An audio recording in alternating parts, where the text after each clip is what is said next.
Pemirsa, kita ke informasi lain. Polda Metro Jaya menetapkan mantan pakar telematika Roy Suryo dan 7 orang lainnya sebagai tersangka terkait dengan ijazah palsu Presiden ke-7 Republik Indonesia Joko Widodo.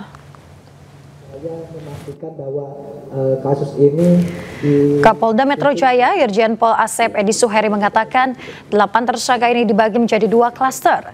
Klaster pertama yaitu pengacara Egy Sujana, Kurniatri Royani, Damai Heri Lubis, Rustam Effendi, dan Muhammad Rizal Fadila. Sementara itu untuk klaster 2 yakni pakar telematika Roy Suryo, Dr. Tifa Uziah Tiasuma alias Dr. Tifa, dan ahli digital forensik Rismon Hasiholan Siadipar. Penyidik menyimpulkan para tersangka telah menyebarkan tuduhan palsu dan juga memanipulasi dokumen ijazah dengan metode yang tidak ilmiah.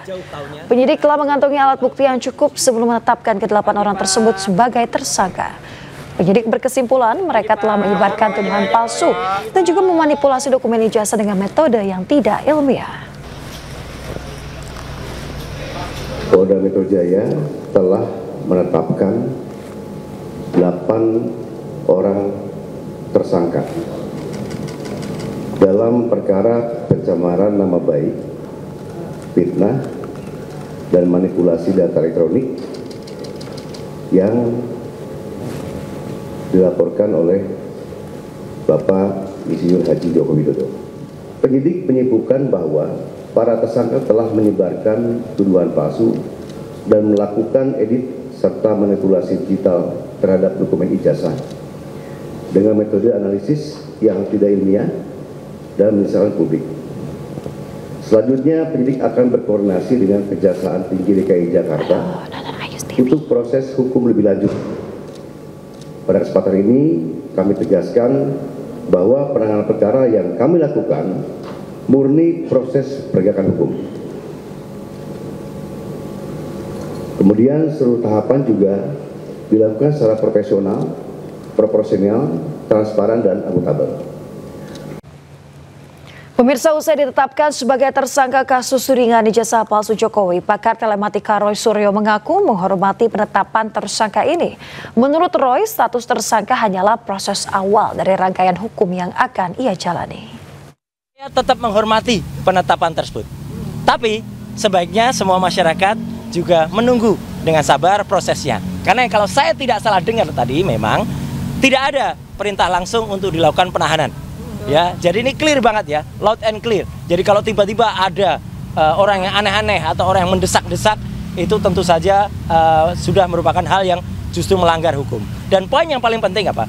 Status TSK itu masih harus kita hormati dan sikap saya apa? Senyum saja. TSK itu adalah salah satu proses. Ya, masih nanti ada status menjadi misalnya lanjut itu baru menjadi terdakwa. Baru lanjut lagi menjadi terpidana. Di Indonesia ada orang dengan status terpidana saja inkrah. Sudah 6 tahun tuh inkrahnya ya, Pak. Masih bisa bebas melenggang dan menghina hukum di Indonesia. Ya.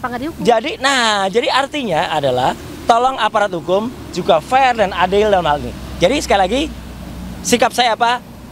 Saya senyum, saya menyerahkan ke kuasa hukum, saya tetap mengajak untuk semua yang ke-7 orang lain, ke-8 orang untuk tetap tegar.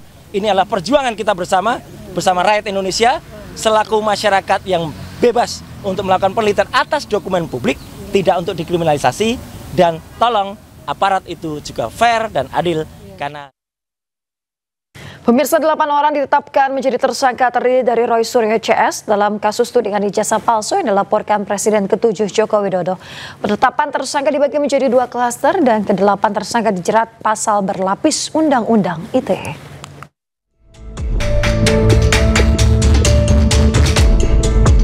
8 tersangka kasus tudingan ijazah palsu yang dilaporkan Presiden ke-7 Joko Widodo terbagi ke dalam 2 klaster. Hal ini diungkap Kapolda Metro Jaya, Inspektur Jenderal Polisi Asep Edi Suheri. Di klaster pertama ada 5 tersangka, yakni Egy Sujana, pengacara, Kurniatri Royani, aktivis TPUA, Damai Heri Lubis, aktivis TPUA, Rustam Effendi, aktivis, dan Muhammad Rizal Fadila, aktivis TPUA. Para tersangka dijerat pasal berlapis dengan ancaman penjara 6 tahun atau denda 1 miliar rupiah.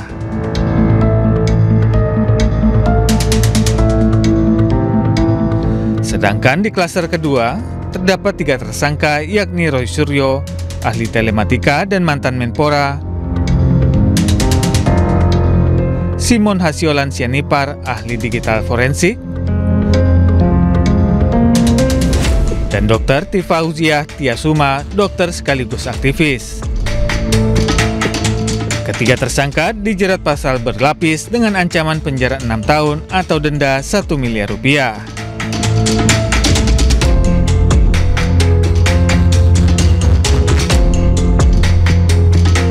Sebelumnya, Jokowi melaporkan sejumlah nama atas pencemaran nama baik buntut tudingan ijazah palsu. Dalam laporan tersebut, ada 12 nama yang dilaporkan. Kasus ini pun mencuat setelah Roy Suryo bersama beberapa pihak menggugat keaslian ijazah sarjana Jokowi dari Fakultas Kehutanan Universitas Gadjah Mada. Dari Jakarta, Tim Liputan iNews melaporkan.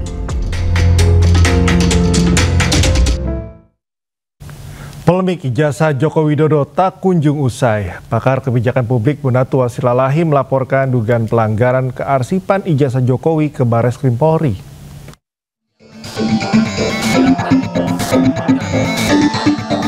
Pakar kebijakan publik Bonatua Silalahi bersama kuasa hukumnya menyambangi Barreskrim Mabes Polri. Kedatangan Bonatua untuk menyampaikan laporan mengenai dugaan pelanggaran kearsipan ijazah Jokowi. Ia mengungkap berdasarkan penelitiannya, dokumen ijazah Jokowi yang digunakan dalam proses pencalonan sebagai Gubernur Jakarta dan Presiden Republik Indonesia tidak pernah diautentifikasi. Penelitian ini butuh data yang tervalidasi secara hukum dan teknis. Jadi saya minta tolong ke Barreskrim untuk tujuan laporan saya agar Barreskrim melakukan penyelidikan. Penyelidikan ini bisa jadi tadi seperti ada ujungnya dugaan pidana, tapi saya tidak mau arah ke situ. Saya hanya ingin bahwa dokumen yang dikasih KPU ke saya itu ada dari KPU RI ya, ada 2, 2019, 2014, KPU DKI ada 1, 2012, dan ada dari tim kita juga yang lain, Pak Mem Taufik di Solo ada 1. Itu harus divalidasi dan secara hukum oleh lembaga kearsipan daerah maupun ANRI. Bonatua berharap pihak kepolisian memanggil ahli forensik dokumen dalam meneliti ijazah fotokopi Joko Widodo. Dari Jakarta, Dilami Aulia Fatima, Jaka Samsa, iNews melaporkan. Pemirsa, kasus tudingan ijazah palsu yang menyeret nama Presiden ke-7 RI Joko Widodo hampir memasuki babak akhir. Drama panjang ijazah Jokowi berawal dari media sosial ke laboratorium hingga Roy Suryo CS menjadi tersangka.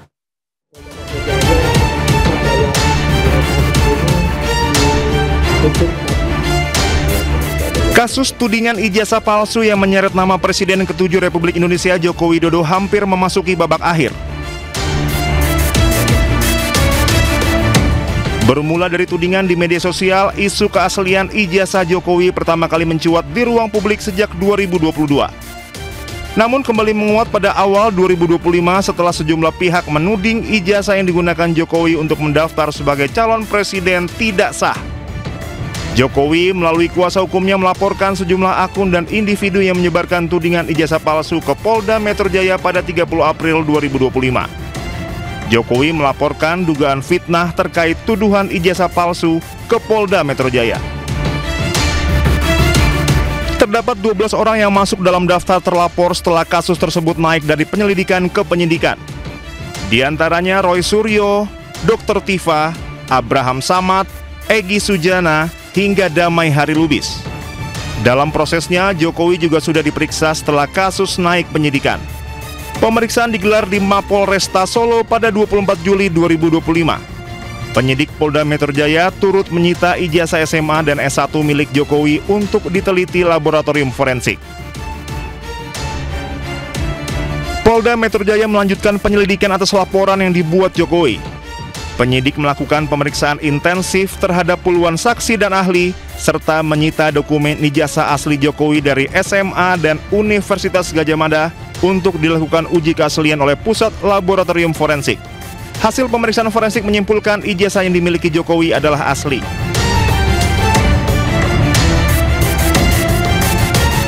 Jumat 7 November 2025, Polda Metro Jaya akhirnya menetapkan Roy Suryo dan 7 orang lainnya sebagai tersangka terkait tudingan ijazah palsu Presiden ke-7 Republik Indonesia Joko Widodo.